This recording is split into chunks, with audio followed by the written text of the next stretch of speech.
got my phone in my hand because I got some notes. I've been trying to make this a little more interesting for you all morning and thinking about things and practicing a bit, and rather than just going through our great marketing slides. And you can see they actually come all the way from London because we spelled center wrong. There's probably characterizing with an S in there somewhere also, but we may not see that slide. Anyway, kind of changing gears here. We are liquid cooling. And so I got a quick few questions just to get a gauge of an audience. First off, just raise your hand if you're familiar with liquid cooling in data centers. All right, so I'd say good two-thirds or more. That's great, glad to hear. So then after that, how many are you are familiar with actual full single-phase immersion cooling? The entire server is down underneath the liquid. Quite a bit fewer of you. Okay, great. And then the alternative, basically, it comes in a lot of different flavors, but how many of you are familiar with what could be called cold plate or direct-to-chip liquid cooling? Actually, maybe not that many more, just a few more. So, okay, great. So you might learn something you don't want to know or that you do want to know today. So the first take home, we're going to try to leave you with a couple points today. And point number one is, as a leading lubricant manufacturer around the world, we actually make both fluids. So you got two different things going on. One, with full immersion cooling, you have dielectric fluids. So the entire server is down inside the dielectric fluid. The server doesn't know any difference because dielectric fluid, being a dielectric, doesn't conduct electricity. As far as the server is concerned, it might as well be in air. Most of these are based on petroleum products. There are some renewables. There's a lot of different things out there. If you have some stronger interest in single-phase immersion cooling, I can even tell you about two-phase for that matter, please come by our booth and be glad to get down in some of the nuances. We also make, for direct-to-chip cooling, which is probably more familiar or in application for a lot of you here, PG25. PG stands for propylene glycol. Now, a lot of people think of that as kind of a commodity type product, but actually there's probably more danger and more science that we'll talk a little bit about in PG25 than there is in actual the immersion cooling fluids. So that kind of brings me to another point here, which is among you who are familiar with liquid cooling, you don't have to raise your hand, be great if you do, but how many of you have actually been involved in a liquid cooling deployment? Anybody here willing to say? All right, I see a couple of hands here and there. Great. So there's a lot of small deployments out there, and there's a lot of really big ones. Anybody willing to raise their hand who has deployed more than 100 servers? Raise it high. Oh, got one. Any others? I think I see one. Thank you, sir. So a lot of small cooling deployments out there, and then some really, really big ones. An important point, you may know, or those of you who know a bit about liquid cooling, that the really big guys, the names that kind of affect our lives every day, been doing this 4 years or so on a really massive scale. Primarily the direct-to-chip, the PG25 flavor. And man, they've learned a lot. I've had some open conversations and some closed conversations, and like everything they do it really well. They do it extremely thoroughly. They're out at the 5th decimal place in order to make sure that they're not taking too many chances, very risk averse. But also because they're so good at what they do and they're very successful, they keep all that information, typically quite close to the chest. So they learned, a lot of the big lessons, but we're probably, doing smaller deployments, smaller companies, various things, not going to get a lot of that information. And this sort of brings to a really important point that I know they think about, but a lot of us and a lot of you may not think about, and that is The liquid, whether you're going with immersion cooling at some point or you're just with a direct-to-chip that seems a lot simpler, the liquid is a single point of failure. You cannot have redundant liquid, not possible. So that sort of brings me to take home number 2, and that is your partner in this really, really matters. If you're going to have a single point of failure in your data center, then you need to be extremely sure about that single point of failure. And so I just want to say a couple of things about what Castrol brings to the table that we would like you to know. First, from an environmental standpoint, and I could talk all sorts of things about how liquid cooling, it cools better, cools more, uses less energy, all this stuff. But when you talk about the liquid, we are one of the few, if not the only out there, possibly, who can give you cradle-to-grave service. So we can bring the liquid, we can help install it if necessary, and then when everything is said and done, if you need us to take it away, we can absolutely do that. So one important point there.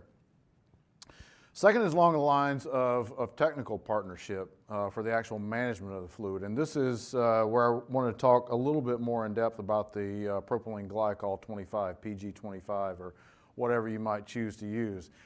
So when you think about that cooling, you've got this, it's got PG, it's got 75% water, it's got an additive pack. Okay, so the additive pack has a couple of purposes. Basically, it's anti-corrosion and anti-biofouling. That's the 2 main things it's doing. But when you think about if you think about that plate that's laying on top of the chipset in order to take the heat away, well, oftentimes running inside there are really, really small aluminum channels, and you've got a couple of other metals in the system. Well, those channels are getting smaller and smaller, and so clogging that up, if anything starts to go south with the fluid, especially if you start to make any kind of particles or you start to erode those channels, your cooling obviously is by definition going to get less and less efficient. If you have a clog, it's going to get really inefficient and you have a big problem on your hands. So there are so many different flavors of PG25 additives out there. The propylene glycol in the water, those stay pretty steady unless you use some hard local water. But when it comes to the additive packs, a lot of different additive packs, and they don't play with each other very well. A lot of people think this is potentially interchangeable stuff. Absolutely not. If you start mixing a couple of different ones together in your system, you're going to get chemical reactions possibly, and you also need a regular quality program. So in the first couple of weeks, what's happening with that fluid? Did it take okay? Is the system running? Is it pumping around? No problems. But then at month 6, at month 12, am I starting to get too acidic? Am I starting to get too basic? Have I had different other problems? So number 1, cradle to grave. Number 2, help you with, just basically the long-term management of the fluid, which is, people are learning, is a little more complicated and important than they may have thought.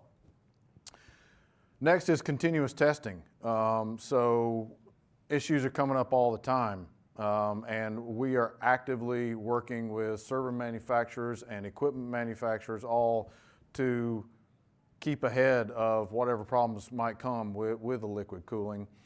And then finally, continuous product improvement. So we have some different things with additives to actually improve the thermal performance even of just PG25 that we're going to be releasing later in the year. And as the chipsets, as you know, and I'm sure other people have talked about already today, are getting hotter and hotter, the heat load's getting bigger, having even just a few % improvement in the performance of the direct-to-chip fluid could really make a big difference. So just want to leave you with those couple of points. Castrol makes the fluids. We're active in their management, and we are continuously doing R&D to improve and work alongside you to give you the best possible service. With that, I'll turn it over to my colleague, Cosimo Pecchioli. Yeah, so Last question, I promise. How many of you were involved in any sort of car accidents? Either your fault or actually not your fault. So I'm sure that that day you didn't plan to have a car accident, but it just happened. So when you start deploying 1,000 servers, 100,000 servers, 1,000,000 servers, I can guarantee you that you're going to have problems, whether it's from you or from your vendors or from your contractors.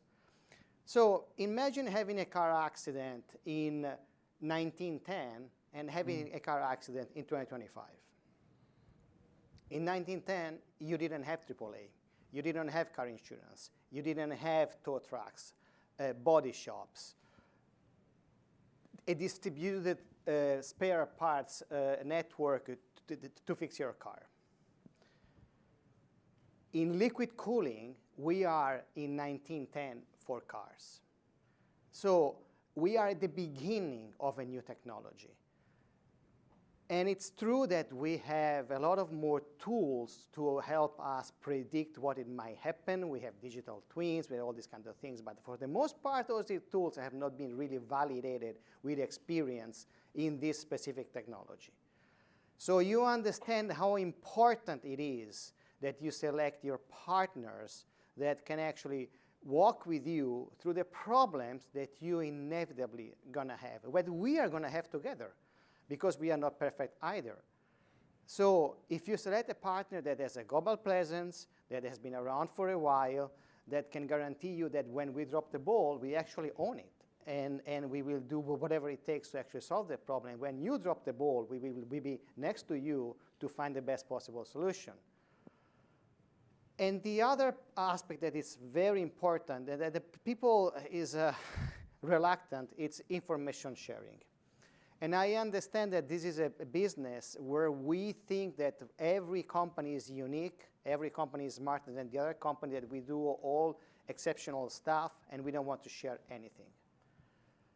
I always like to make this comparison.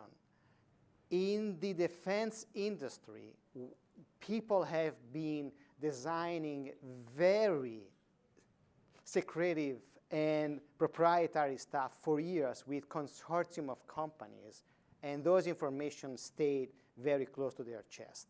So it is possible to actually have a selected group of companies that you work with that you can share information. It has been done. It happens right now in a lot of many other industries. Somehow, data centers will like to think that we are unique. Why this is important? It's important because the cooling was an afterthought in the designing of the IT solutions. You design your chips, your chiplets, you design your servers, and then someone will cool it because it wasn't a challenge. Now it's becoming closer and closer to the original design of the packaging of your chips. And for as smart than your team is, and for the expertise that you have in-house, I'm almost certainly that none of you is a chemical company. And the collaboration that we can offer in these phases with our expertise and our presence adds value to this project. So again, I mean, if you don't like us, pick another one. It doesn't matter. But you need to collaborate with companies from the get-go as early as possible in order to design something that then will be possible, will be cool somehow. I would say this is our message. Thank you so much. We're going to avoid the gong.